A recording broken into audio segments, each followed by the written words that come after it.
Bonjour Jean-Marie, est-ce que tu m'entends?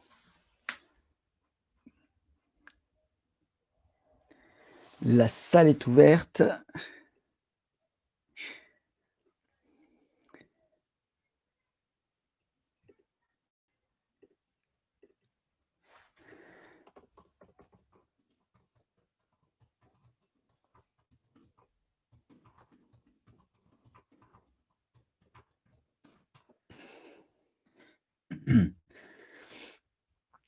Bonjour Fabien, bienvenue.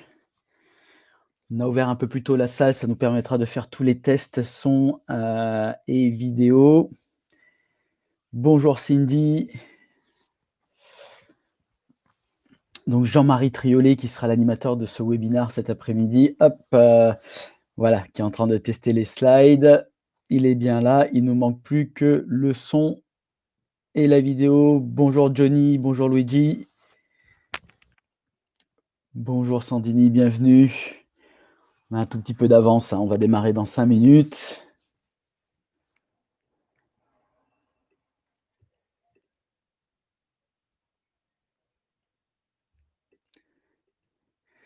J'espère que vous allez bien.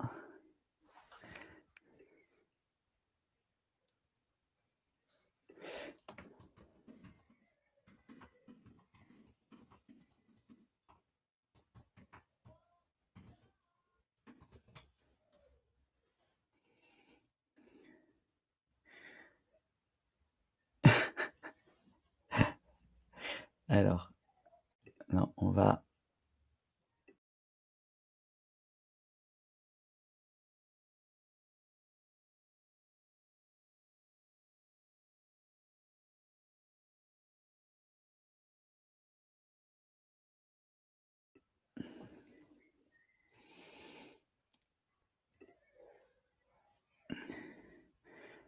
Bonjour Christ.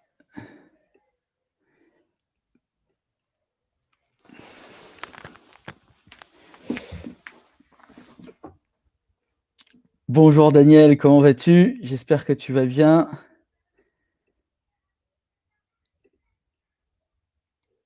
Alors Jean-Marie, si tu pouvais tester le micro.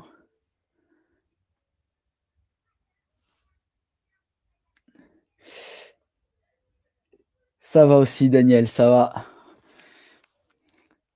Tout va bien.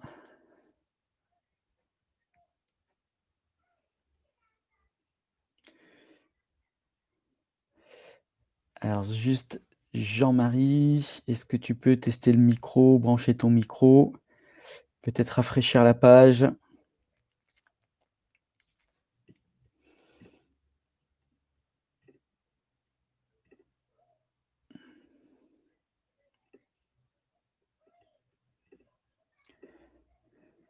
Alors,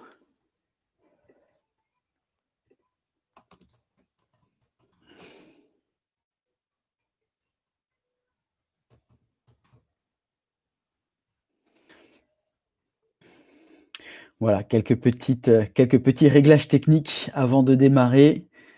Ça arrive.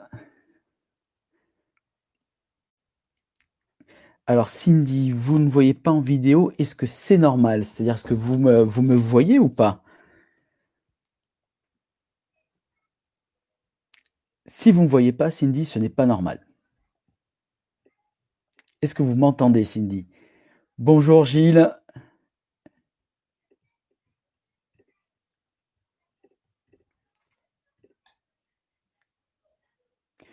Ok, merci Gilles pour ce retour. On me voit, on m'entend, parfait. J'attends mon collègue Jean-Marie qui, voilà, essaye de... Et comme nous ne sommes pas ensemble, c'est un peu compliqué à distance. C'est Juju, impeccable, génial. 14h58, je pense on devrait réussir à démarrer à l'heure.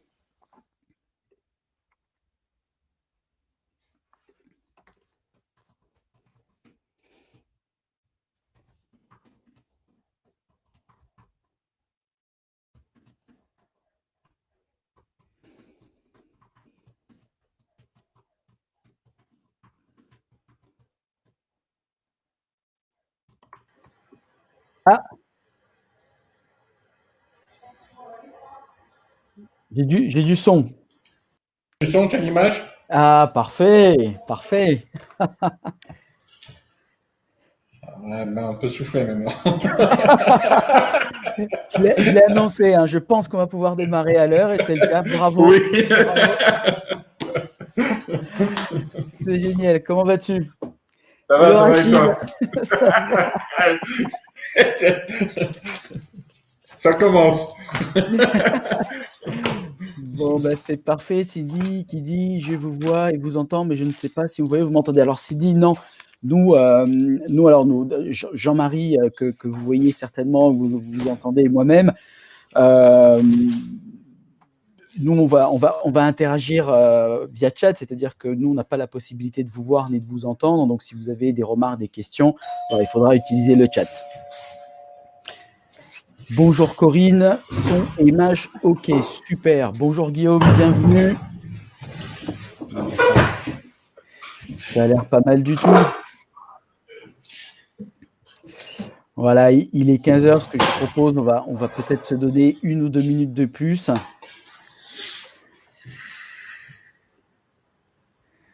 Attendant que les autres participants, voilà, il y a d'autres participants qui nous rejoignent, qui sont en train de nous rejoindre.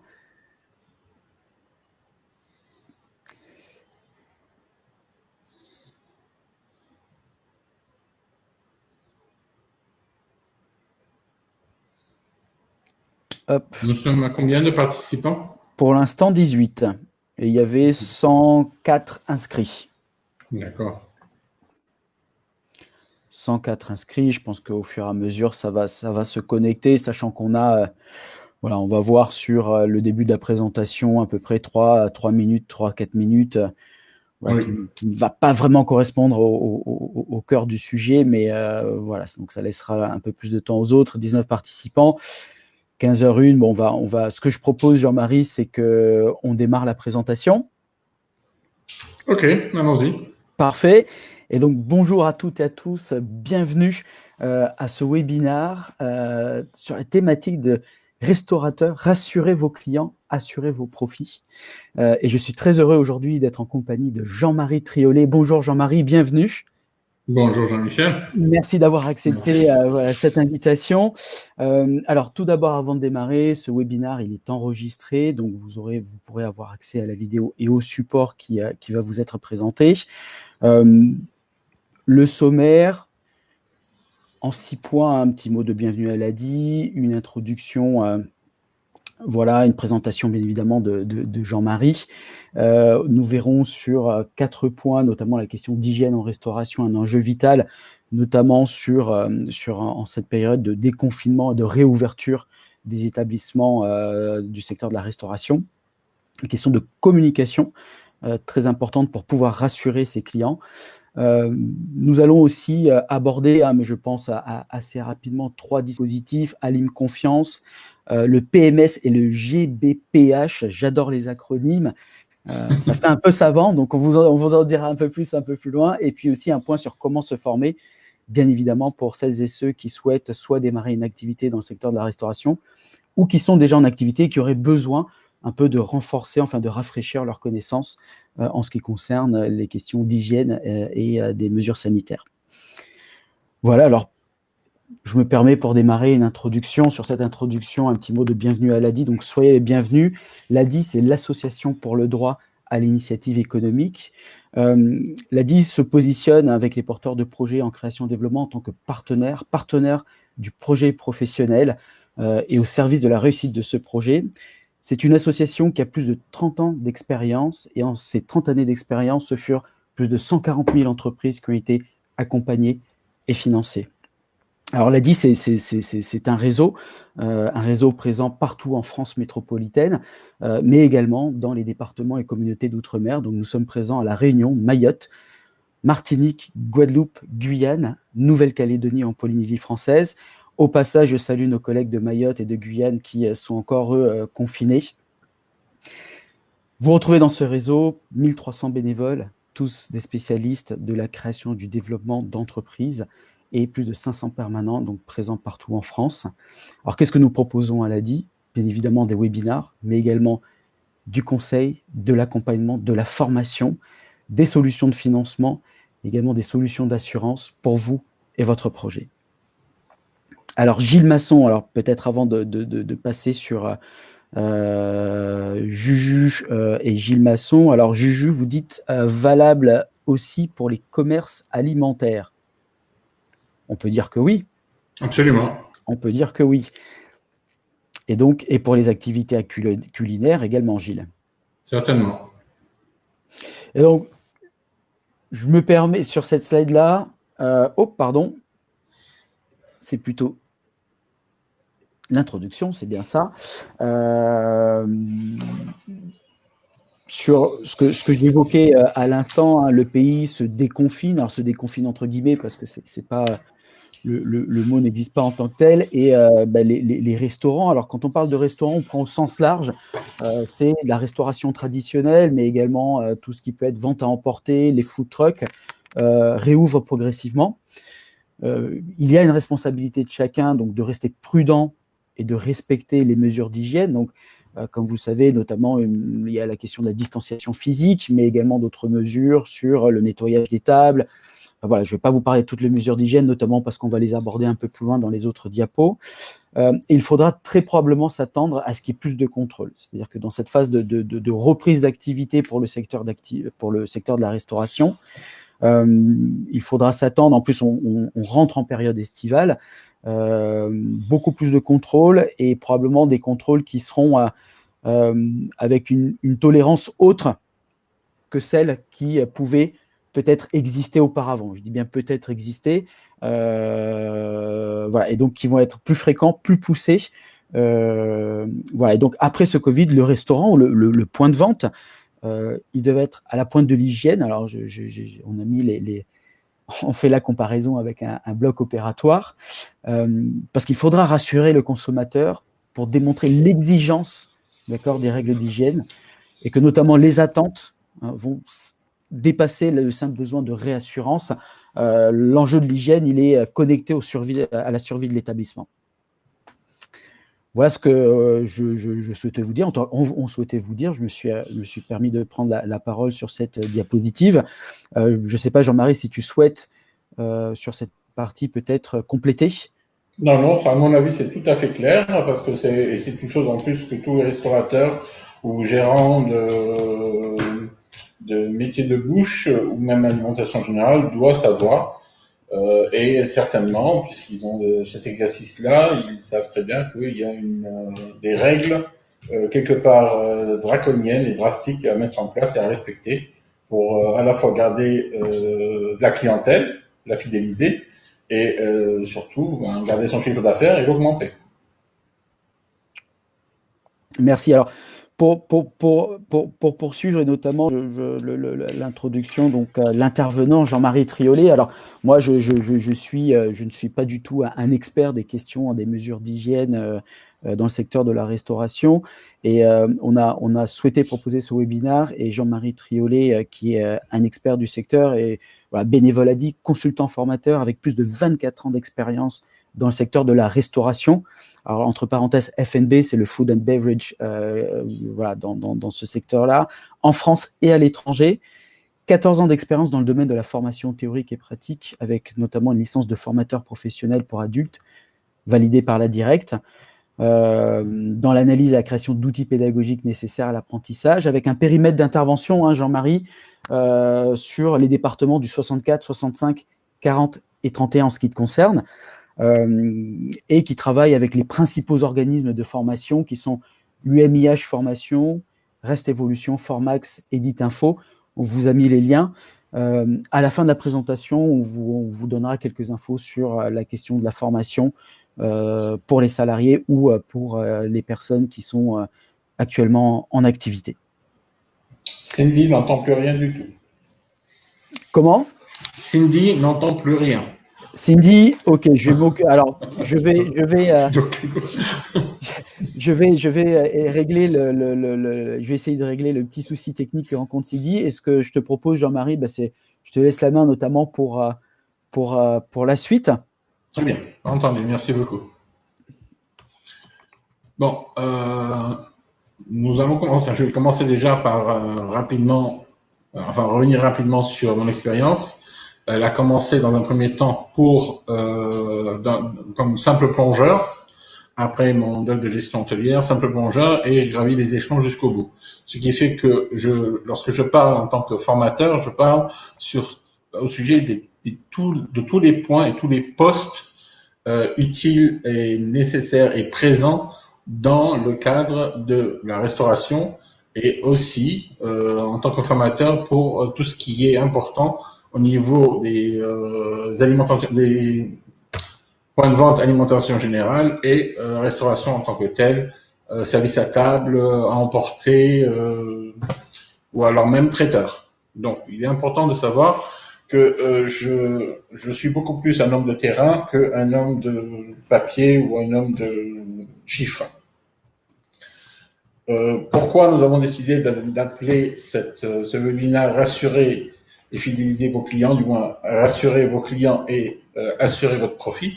Parce qu'il est évident, avec tout ce que le battage de l'information pendant 3 mois au sujet du Covid-19, au sujet de la crise sanitaire, au sujet de ceci et cela, a échaudé tous les clients. Ils ont peur, effectivement, de ce qui peut se passer dehors.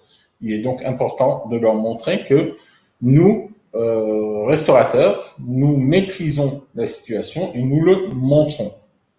Okay, c'est une chose, pour pouvoir garder ses clients, les fidéliser, parce qu'ils reviennent et qu'ils en amènent d'autres, il faut montrer, comme on dit, patte blanche, et surtout, je dirais, insister sur les règles d'hygiène que vous devez mettre en place dans vos établissements.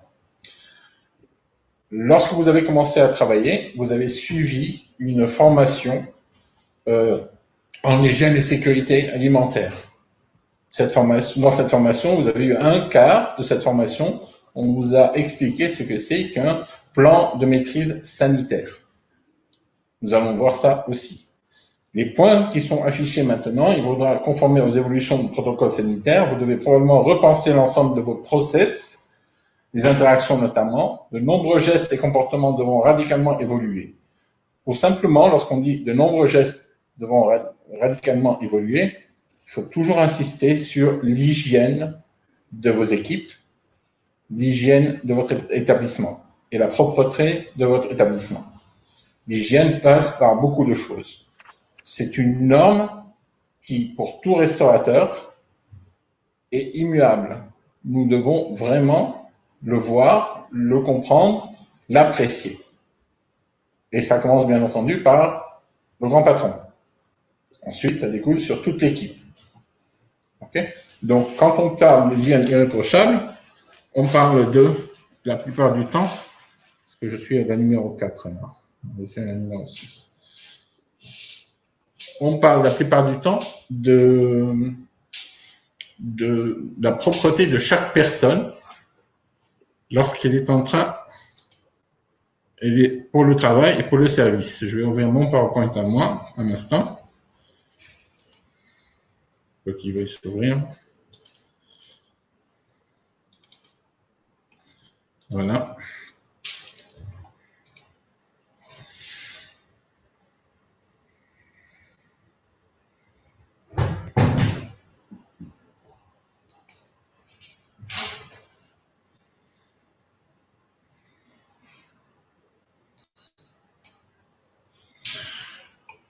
Ce qu'il faut absolument faire auprès de votre équipe, c'est de vérifier à chaque fois que lorsque votre salle a déjà été occupée par vos clients, les tables doivent être nettoyées dès le départ du client. Il faut aussi organiser un roulement de l'équipe pour que ce ne soit pas toujours la même personne qui fasse le travail, sinon on va tout de suite se décourager.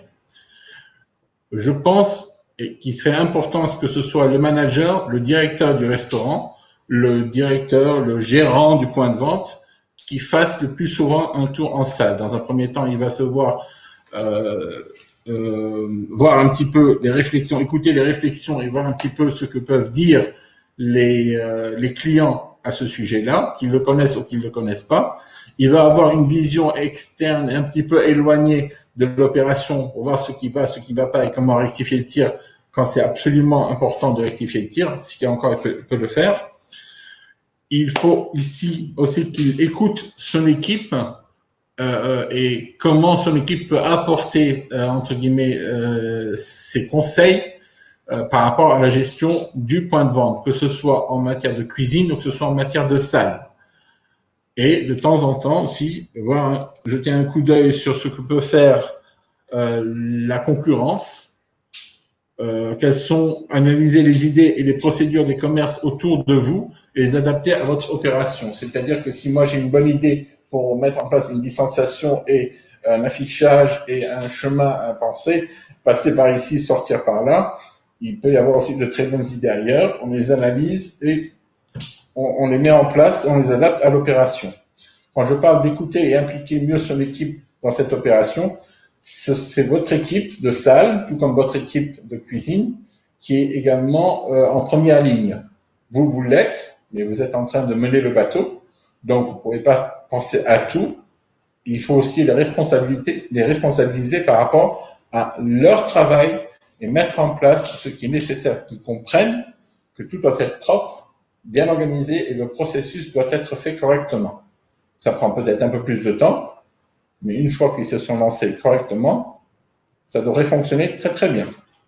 Vous verrez ça si vous le testez. Donc l'hygiène irréprochable, je parle d'hygiène irréprochable, je parle bien entendu d'une chose importante, c'est lorsque votre équipe, admettons l'équipe qui est en salle, doit porter éventuellement des équipements de protection individuelle, on va les voir un peu plus tard. Je parle donc en salle de les faire plus porter une visière qu'un masque, parce qu'avec un masque, ce sera inaudible. Le fait de prendre la commande, le fait d'écouter ce que dit le client, le fait de pouvoir respirer, ils ont besoin, bien entendu, d'avoir un visage clair, souriant. Donc, une visière est beaucoup plus importante qu'un masque qui va leur cacher une bonne partie de la bouche du visage. Quant à ce qui concerne les cheveux, il est préférable, bien entendu, d'avoir une casquette, ça vous le savez, pour que les cheveux ne traînent pas dans les assiettes. Une casquette, un bob, un bandana. Et, les serveurs, généralement, ne porteront pas de Charlotte, ok. Mesdemoiselles serveuses préféreront avoir leur queue de cheval se balancer dans tous les sens, alors qu'il vaudrait mieux avoir un chignon et que ce soit bien fait pour que justement les cheveux ne traînent pas. On doit tout éviter pour que le client ait une raison de critiquer votre service ou de critiquer votre nourriture. Bon. Pour l'alimentation générale, on va venir un peu plus loin. On va beaucoup parler des rotations de produits et surtout des dates. D'accord? Donc ça, c'est en ce qui concerne l'hygiène irréprochable. Nous verrons les questions après. Passons à la suite.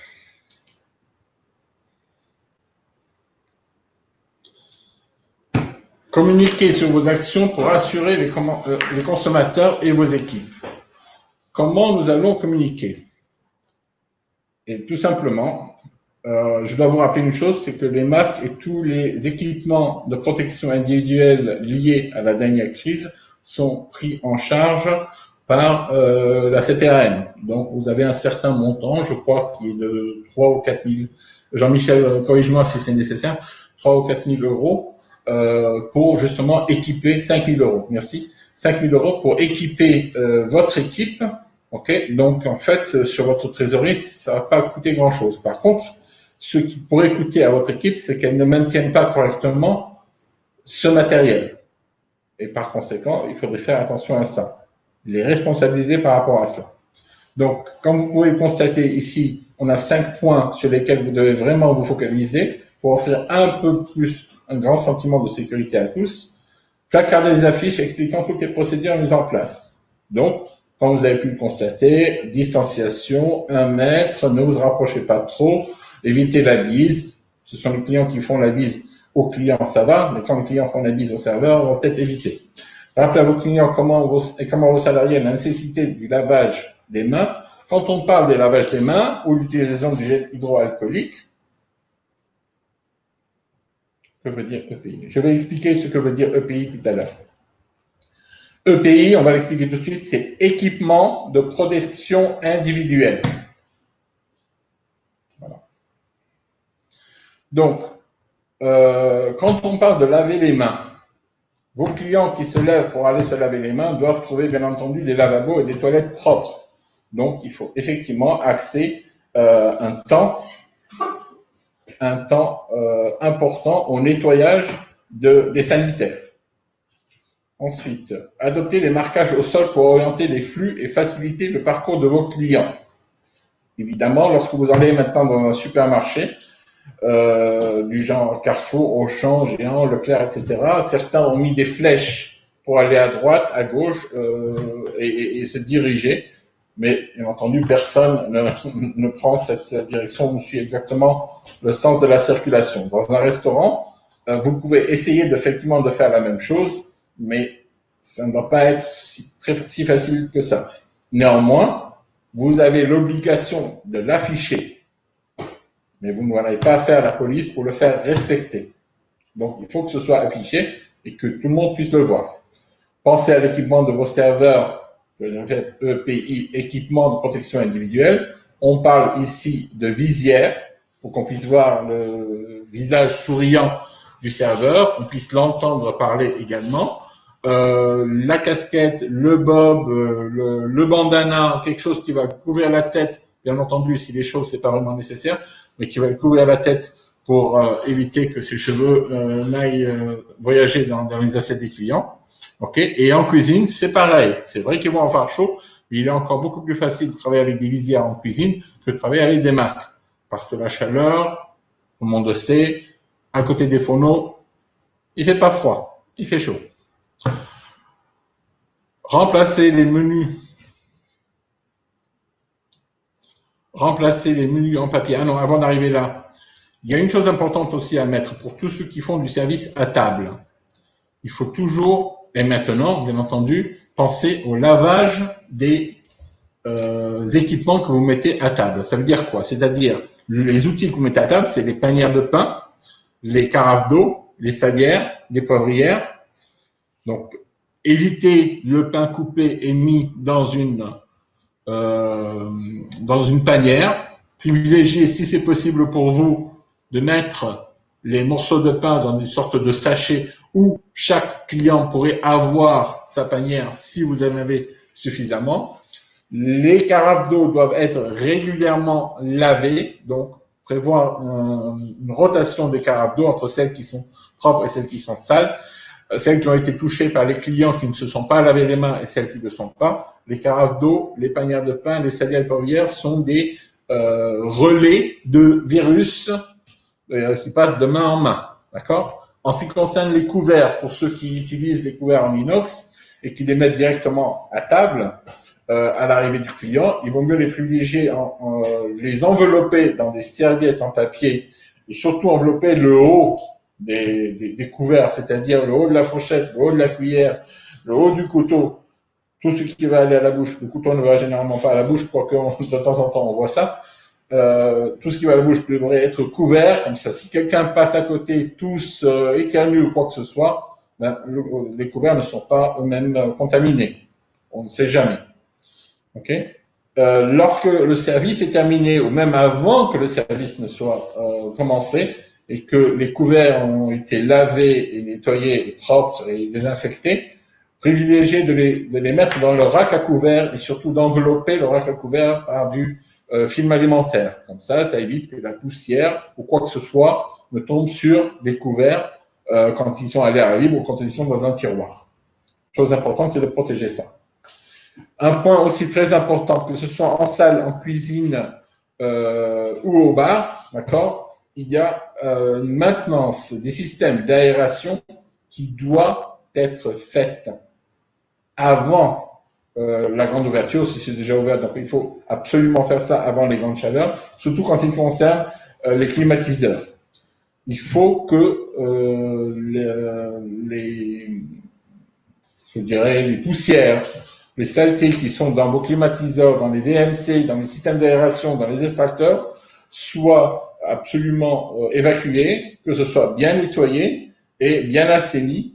Sinon, on a découvert qu'effectivement, c'était, comme c'est dans l'air, c'est un virus que l'on respire, c'est un virus qu'on peut éventuellement avaler. Donc, il faut éviter que l'air, justement, ne soit pollué par ce genre de choses. Et par conséquent, nettoyer régulièrement les systèmes d'aération de votre restaurant, de votre épicerie, de votre alimentation générale ou de votre service entre guillemets culinaire. D'accord? Et à ce moment-là, lorsque vous mettez cela en place, ça va être beaucoup plus facile et d'expliquer aux clients par des petites affichettes. Nous avons par exemple nettoyé notre système d'aération il y a 2 jours. Le prochain nettoyage est prévu dans 1 semaine.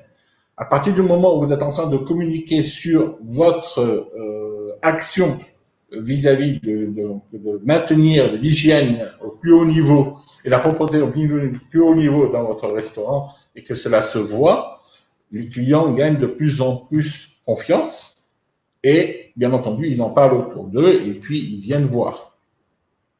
Donc c'est une chose qu'il faut vraiment faire, communiquer et faire, pas communiquer seulement et ne rien faire à côté. Remplacer les menus en papier par une grande ardoise manipulée par vos salariés et les insérer dans une pochette plastique, oui, ça c'est une bonne chose, sauf que la pochette plastique, la grande ardoise dans une pochette plastique, c'est pas quelque chose de très évident à faire. Il faut aussi qu'on ait une très belle écriture pour faire comprendre à nos clients quel est le menu du jour, le dessert du jour, le plat du jour ou le plat de la semaine. Donc, que ce soit bien fait et bien visible pour que tout le monde le voit. Maintenant, vous pouvez très bien également mettre ça sur les sets de table. Comme ça, le client a déjà toute la carte sur vos sets de table et ils pourront voir éventuellement ce qu'il y a au menu. Maintenant, il y a aussi une autre possibilité, c'est faire des petites feuilles que vous protégez dans des fiches plastiques bien propres, qui sont facilement nettoyables, et à ce moment-là, les distribuer en fonction du menu du jour ou du menu de la semaine. Pensez à une chose, comment vous voulez-vous être traité quand vous allez dans un restaurant? Qu'est-ce que voulez-vous voir au restaurant lorsque vous allez déjeuner en tant que restaurateur averti ou en tant que simple concurrent, ou alors vous essayez de savoir ce qui se passe ailleurs, faites la même chose chez vous. Parce qu'il est important que vous viviez cette expérience, vous, en tant que client, dans un restaurant concurrent, et voir un petit peu ce que les clients peuvent vivre chez vous. Okay? Et c'est pour ça qu'on parle d'une expérience qui sera pas uniquement alimentaire. Okay? Ça ne veut pas dire, si c'est pris, ça ne veut pas dire que c'est propre. Il faut que ce soit vraiment bien fait. Nous allons passer à la diapositive numéro 8. Ça va pour tout le monde? Oui. Merci. Super. Nous arrivons à un document. Nous arrivons à un document et surtout à une diapositive qui va un petit peu effrayer tout le monde. Nous, restaurateurs, vous, restaurateurs, nous avons souvent envie d'avoir de la publicité, et uniquement de la bonne publicité. Cependant, la bonne publicité se trouve généralement sur des sites comme TripAdvisor, comme Booking, comme tout autre, La Bonne Fourchette, etc., etc.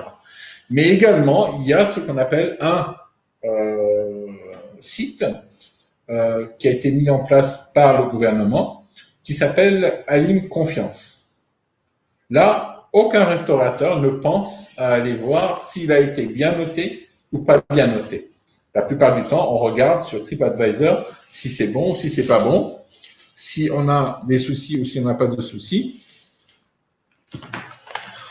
Et qu'est-ce que les clients disent à propos de notre service, à propos de notre salle, de l'atmosphère et surtout des repas, de la nourriture que l'on sert. Mais sur le site Alim Confiance qui est visé par les services d'hygiène, services sanitaires, la direction départementale de la protection de la population, il y a également une possibilité de laisser un message, une appréciation sur tel et tel restaurant.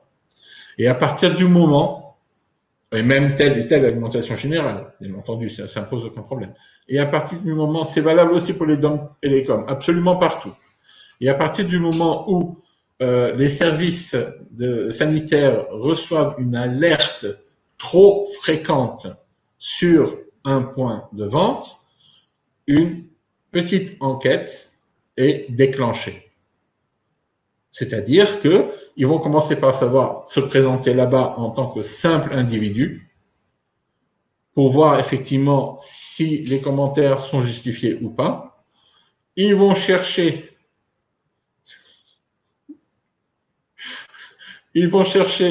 si oui ou non les pratiques d'hygiène, de sécurité alimentaire sont bel et bien respectées.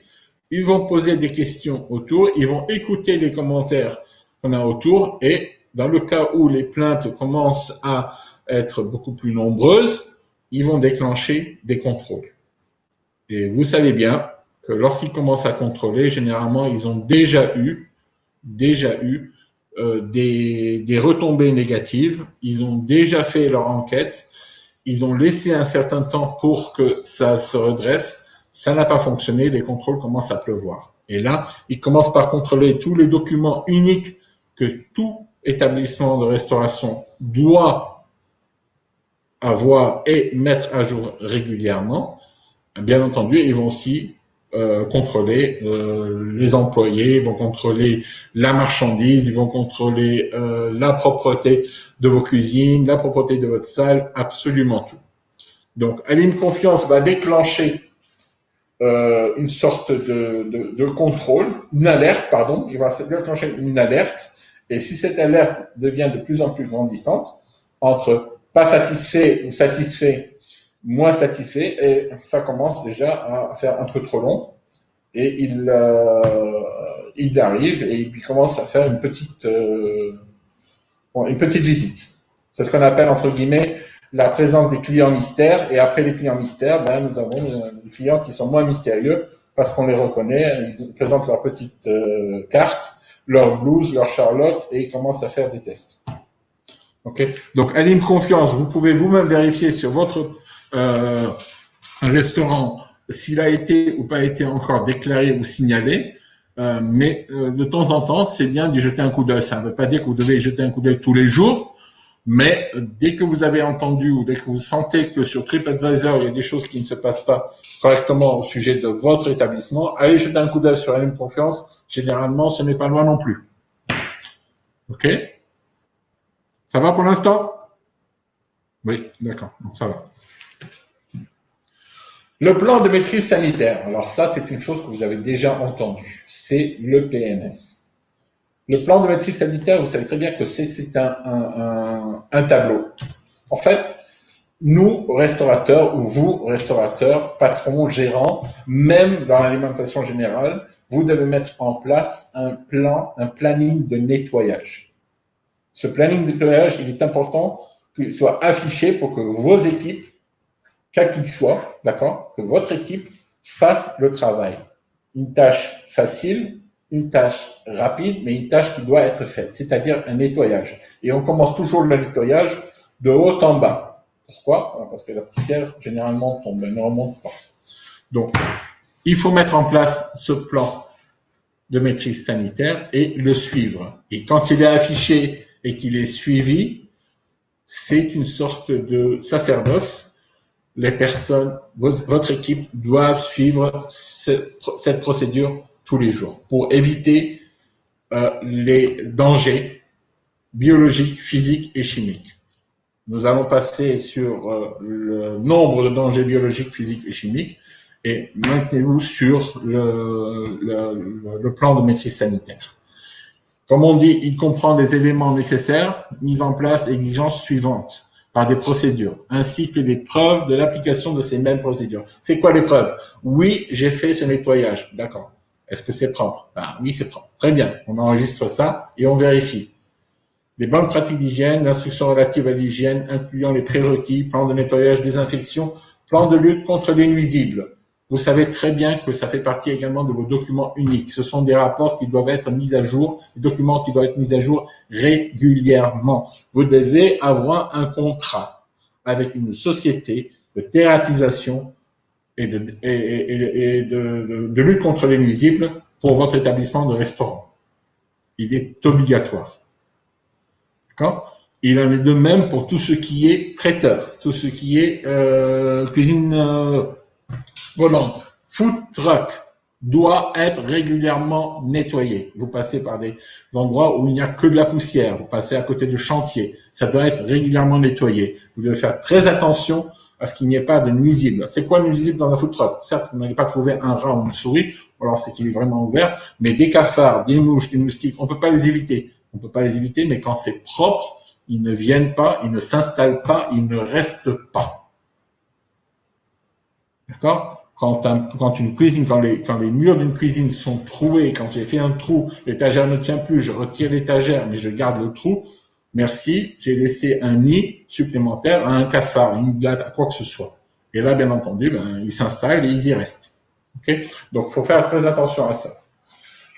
Faire attention aussi à la gestion des produits non conformes et à la traçabilité. Ça, vous l'avez certainement entendu parler. La traçabilité de vos produits, la rotation du produit, les dates limites de consommation, les dates limites de vente interne, tout ça, de vie interne, la DDM, la DLC, tout ça, vous devez faire attention à ça. Et c'est une tâche que vous pouvez donner à votre chef, à votre sous-chef, à votre assistant, de façon à ce que ce soit régulièrement vérifié.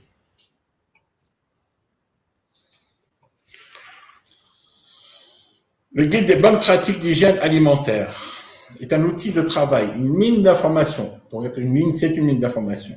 Incontournable, conçu pour aider les professionnels de la restauration à respecter la réglementation et les guider dans la mise en place de la démarche HACCP et du PMS. HACCP, ça c'est tout un dictionnaire, le HACCP. Mais ça, bien entendu, on le verra ultérieurement. Ou alors, ça va être beaucoup plus long qu'1h30 de webinaire. Tout ce qui est important à savoir dans ça, c'est que vous devez faire attention à vos produits quand vous les recevez, quand vous les déballez et quand vous les stockez dans dans vos frigos, dans votre établissement. Vous n'êtes pas certain que le camion le livreur qui vous a envoyé la marchandise, lui, ait été aussi irréprochable au niveau hygiène. Donc, il faut que tout soit décartonné à l'extérieur, rentré et nettoyé à l'intérieur avant d'être placé dans vos zones dans les espaces de stockage, que ce soit espace réfrigéré ou stockage sec. Okay? C'est une chose très importante à faire. Ce qui est important aussi, je reviens sur un point, je ne sais pas s'il est dans la diapo 11 ou dans la diapo 10. Excusez-moi un instant. Diapo 11. Non, c'est pas là. Sur la diapo 10. Voilà, on va revenir sur la diapo 10. Ce qui est important aussi, c'est le produit d'entretien que vous allez utiliser. Quand je dis produit d'entretien, c'est aussi des produits de désinfection. OK? Il y a, je ne sais pas ce qui a pris à certaines personnes qui ont produit ces produits d'entretien et de nettoyage, une notice d'utilisation. Et sur chaque notice d'utilisation, sur chaque mode d'emploi, il y a utilisez le produit à la bonne température et laissez-le agir. C'est-à-dire que lorsqu'on va mettre le produit sur la vitre pour nettoyer la vitre, il ne faut pas l'essuyer immédiatement. Il n'a pas encore agi. Lorsqu'on a mis le produit désinfectant sur la table, il faut attendre qu'il agisse. Ça prend pas 2 heures pour qu'il agisse, mais au moins 1 minute à 2 minutes pour que ce produit agisse. Donc, je vais étaler le produit sur une partie de la table, je vais étaler le produit sur l'autre partie de la table, je vais essuyer cette partie-là, puis après, je vais essuyer la dernière partie. Il en est de même en ce qui concerne le matériel de production, les équipements de production que j'utilise en cuisine. Je ne vais pas étaler mon produit désinfectant et tout de suite l'enlever, il faut qu'il agisse. Il faut donc que ce produit fasse quelque chose, soit utile à votre matériel et bien entendu utile à votre poche pour désinfecter les emplacements Et ensuite, donc, bien entendu, utiliser le bon temps et le bon moment pour le faire. Donc, c'est ce qu'on appelle la méthode TACT. La méthode TACT, c'est la température du produit. Il faut surtout pas mettre le produit avec de l'eau chaude, ça ne sert pas à grand-chose. L'action mécanique, c'est-à-dire l'huile de coude. Ce n'est pas une huile qu'on trouve dans le commerce, c'est une huile qu'on trouve dans les coudes. Et généralement, c'est pour frotter correctement le sol, la table, les plafonds, les murs, les étagères, les chaises, les pieds de chaise, les dossiers de chaise. Donc, l'action mécanique, la concentration du produit, c'est pas parce que je vais mettre beaucoup plus de mousse ou de produit dans l'eau que ça va être plus propre. Non? Et le temps d'action, il faut laisser agir le produit. Juste une petite comparaison, lorsque vous avez très très mal à la tête et que vous prenez du paracétamol, c'est pas parce que vous l'avez déjà avalé que vous êtes déjà guéri. Non, on va prendre le temps. Tout médecin vous dira, laissez les médicaments agir. Si vous êtes aussi petit que moi, ça ira vite. Si vous êtes aussi grand que moi, ça va être pareil. Il faudra le temps à prendre pour agir. Okay? Donc, laissez le temps au produit d'agir avant de l'essuyer, avant de le nettoyer. Voilà. Alors là, Jean-Michel, à toi. Merci, merci mais pour vous former, en tout cas sur les questions d'hygiène et notamment pour les personnes qui aujourd'hui sont salariées en emploi, euh, avec un projet de création de reprise. Bien évidemment, il y a les droits à la formation. Donc, vous avez mon compte formation. Vous pouvez, voilà, on vous a donné les liens. Pour des personnes qui aujourd'hui ne seraient pas en situation d'emploi, donc aux assédiques, demandeurs d'emploi, aux assédiques ou bénéficiaires du RSA, avec la possibilité de passer par Pôle emploi pour pouvoir bénéficier aussi d'une formation à l'hygiène alimentaire. Et pour les personnes qui sont actuellement déjà qui ont déjà démarré leur activité en tant que travailleurs non salariés, si vous avez cotisé parce que vous vous êtes formé avant de vous lancer, ensuite, bon, vous avez besoin de rafraîchir vos connaissances parce que la législation, la réglementation dans le secteur de la restauration évolue et c'est de votre responsabilité de mettre à niveau vos connaissances. Vous pouvez, si vous avez 12 mois d'activité, cotiser au fonds d'assurance de formation. Donc, demandez la prise en charge de votre formation à l'hygiène et sécurité alimentaire par votre fonds, donc soit l'AGFIS, soit le FAFCA en fonction voilà, de quel organisme vous êtes ressortissant. Je vous ai mis le lien pour savoir si vous êtes ressortissant de l'un ou de l'autre. Pour ça, vous avez votre attestation de déclaration de cotisation sociale qui stipule de quel organisme vous êtes rattaché, et donc ce sera l'organisme qui prendra en charge votre formation, enfin cette formation-là, mais d'autres formations également. Voilà, et on vous a remis ici les ressources sur le plan de maîtrise sanitaire sur le site du ministère de l'économie, le guide des bonnes pratiques d'hygiène qu'on va retrouver sur le site du ministère de l'Agriculture et le dispositif Alim Confiance et de manière plus globale, les informations que vous pouvez retrouver sur le site du ministère de l'Agriculture. Voilà, est-ce que vous avez des questions ? Alors, je rebondis rapidement. Stéphanie, bonjour, désolé, il me fallait gérer un tuyau qui a lâché dans le jardin. Désolé, Stéphanie, on vous enverra le support.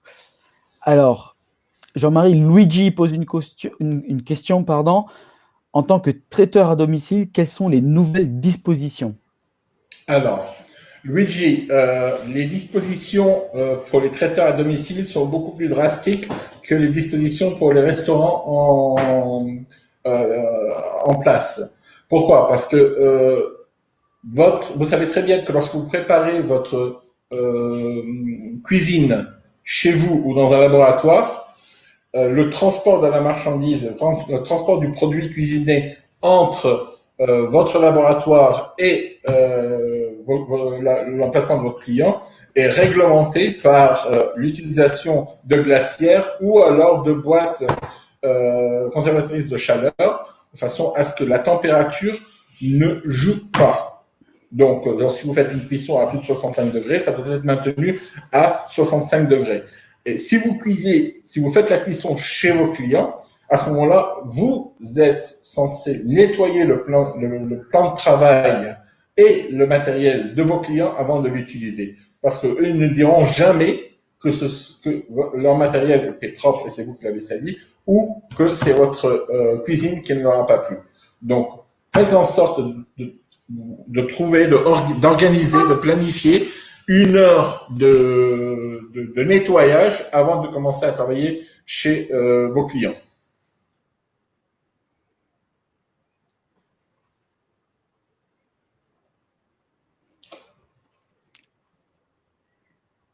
Alors, je vois qu'il y a des questions qui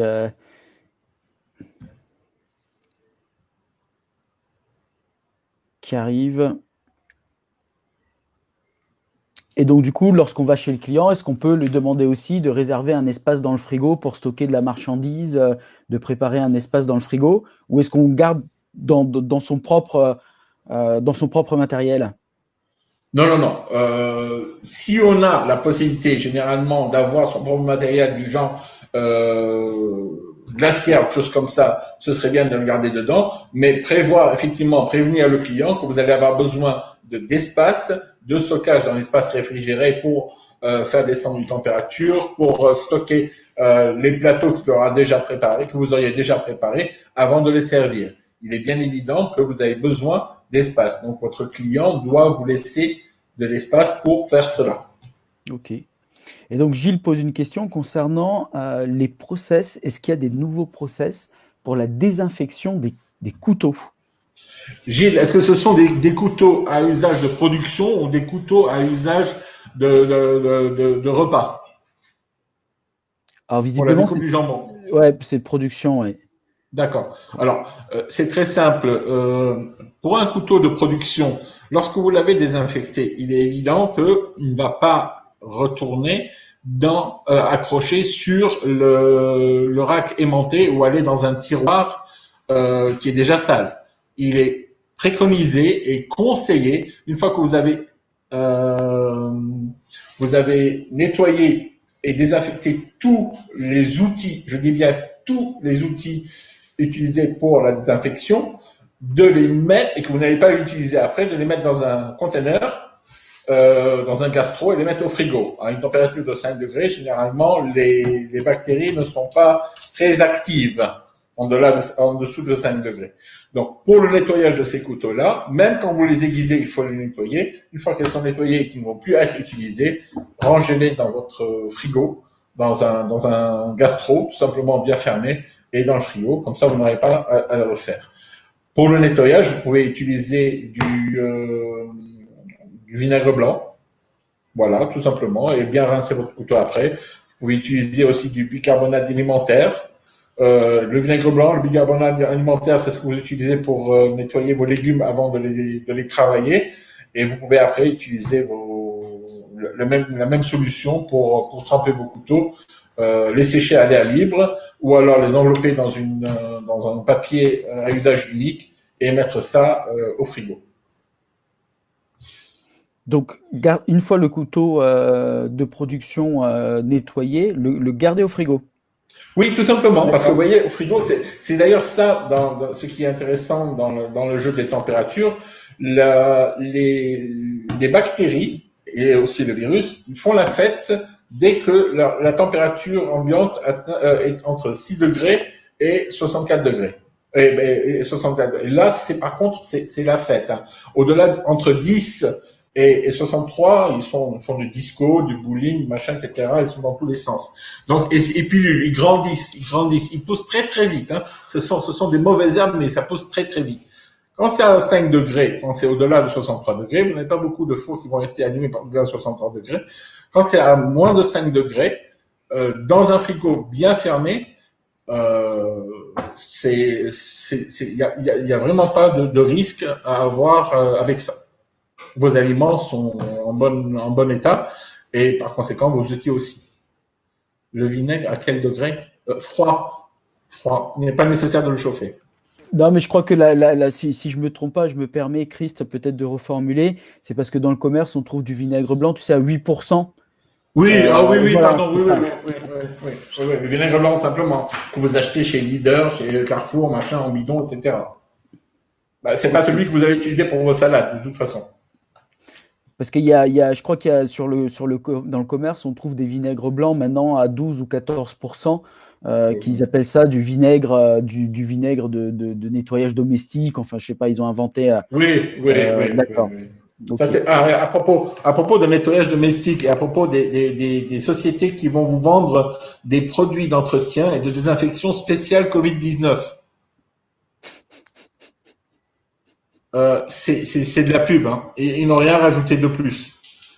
D'accord? Et c'est pas la peine de mélanger de l'eau de Javel avec un produit d'entretien. C'est pas ça qui va changer les choses. Le produit d'entretien est fait, de désinfection est fait pour agir en fonction du support où vous le mettez. Par conséquent, vous devez automatiquement le mettre sur ce support, le laisser agir et après l'essuyer. Privilégiez aussi des lavettes de couleurs différentes ou des papiers de couleurs différentes pour chaque support. On ne va pas utiliser la lavette pour nettoyer les toilettes. La même lavette ne va pas aller nettoyer les tables ou les chaises. Je suis désolé si je suis un petit peu cynique comme ça, mais j'ai vu ça plusieurs fois dans mon métier et il a fallu que je redresse pas mal de personnes. Alors, il y a une question de Cjuju qui, en ce qui me concerne, me semble un peu technique. Sans faire Oui, du click and collect, mais oui. si préparation de commande en boutique, combien de temps peut-on stocker la commande préparée sans être considéré comme un conditionneur? C'est Oui. Juju. J'ai cru comprendre que c'est Juju avait un point de vente d'alimentation générale. C'est bien ça? Oui, je crois bien que c'est ça. Combien de temps? Écoutez, c'est très simple. Vraiment très peu de temps à partir du moment où vous allez passer une lavette aseptisée dessus.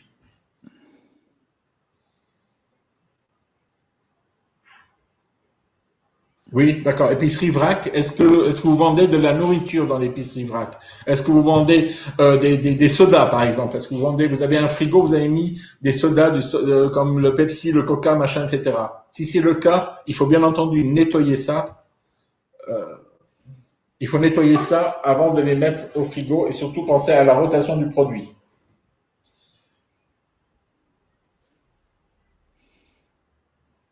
Alors, on va voir si. Ok, super. Et Luigi, donc, qui dit qu'il pense aller cuisiner directement chez le client. Oui. Et donc, peut-être, il imagine peut-être préparer un prospectus explicatif sur les règles d'hygiène pour réin- réinséner les clients sur les opérations à suivre, et aussi expliquer, il faudra du temps avant et après le repas. Ah Donc, oui, mais ça, voilà. à mon avis, Luigi, si vous me permettez, euh, le client ne doit pas, votre client ne doit pas se sentir dans une situation désagréable lorsque vous allez déjà lui dire que lui doit préparer les choses pour vous avant que vous n'arriviez. Vous êtes maître dans la matière, vous savez, vous connaissez très bien votre produit. Pour rassurer votre client avec je dirais, le petit programme que vous avez l'intention de faire, explicatif, en lui disant voilà ce dont je vais avoir besoin, qu'est-ce que vous pouvez me fournir et qu'est-ce que moi je dois amener avec moi. Alors, si vous allez me fournir ça, vous seriez d'accord que je les passe au vinaigre, que je les nettoie de cette façon-là, ceci, cela, et moi de mon côté, je ferai la même chose avec mes outils. Il faut en fait que le client sente, à mon avis, qu'il est acteur autant que vous de ce préparatif et surtout de cette fête qu'il fait. Lui, il l'organise, il fait appel à vos services pour la nourriture, mais également, il va apprendre une chose, comment poser ça, comment préparer ça, et surtout, il va plutôt être satisfait de recevoir, mais que ce ne soit pas quelque chose qui va entre guillemets, excusez-moi du terme, le saouler. Ok. Et donc, Corinne qui posait une question pour les ateliers culinaires. Est-ce qu'il y a des nouvelles règles à respecter?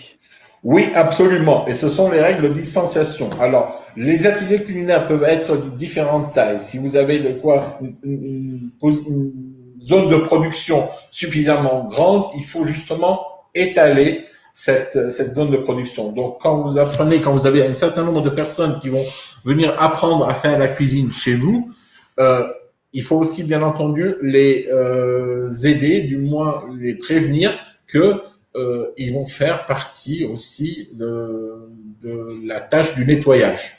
On va expliquer comment on nettoie avant, comment on nettoie pendant, comment on nettoie après. Et ce qui va être important aussi, c'est que ils doivent être espacés. Donc, vous pouvez mettre du marquage au sol, vous pouvez mettre d'une différente couleur. Les couteaux bleus, ça va être pour la dame en rose. Les couteaux verts, ça va être pour le monsieur en noir, etc. De façon à ce que ce soit quelque part ludique, mais qu'il y ait suffisamment d'espace. Déjà, quand ils viennent, pour ces ateliers culinaires, ils doivent être relax, ils doivent être tranquilles et ils ne doivent pas penser à eux-mêmes faire attention à la distanciation si vous avez déjà arrangé les choses.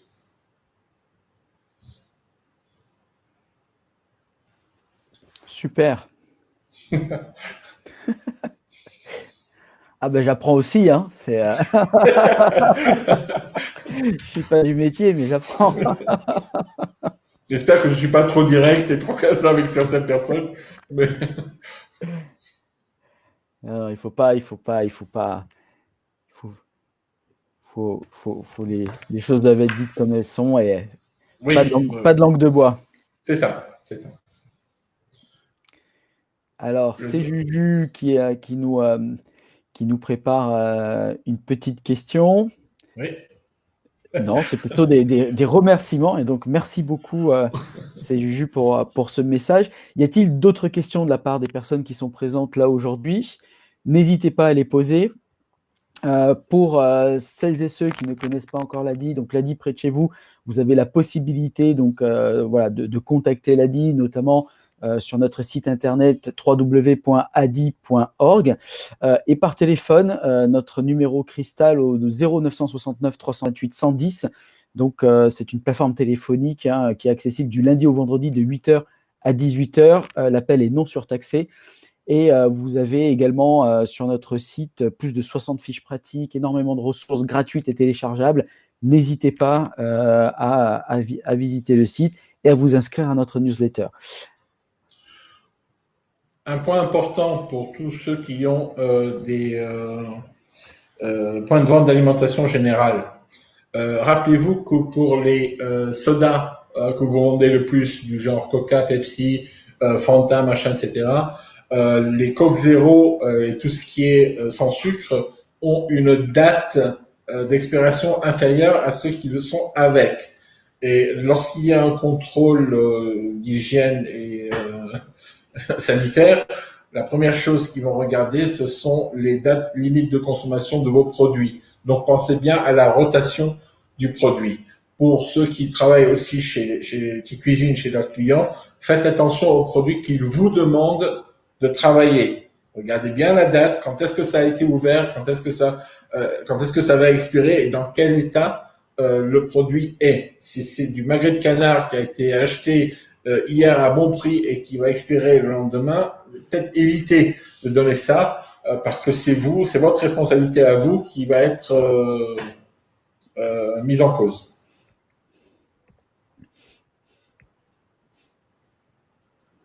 Alors, Corinne, qui a une remarque notamment par rapport à la période dans laquelle on est actuellement, qu'il n'est pas simple pour tout le monde et les conseils sont plus qu'appréciés. Merci beaucoup pour ce message. Et moi, je remercie très sincèrement Jean-Marie voilà, d'avoir accepté d'animer ce webinaire. Je vois qu'il a des soutiens. Mais...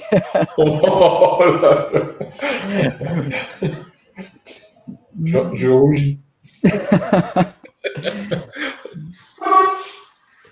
Non, merci beaucoup. S'il n'y a pas d'autres questions, il est 15h58. Je vous propose qu'on en reste là pour aujourd'hui. En tout cas, je tenais voilà, à remercier encore une fois Jean-Marie pour cette présentation et pour ce travail. Merci à vous pour votre participation et pour notamment toutes vos questions et les interactions. Je vous souhaite à toutes et à tous un très très bon week-end. Prenez soin de vous, restez vigilants et je vous dis à très bientôt. Au revoir. Au revoir.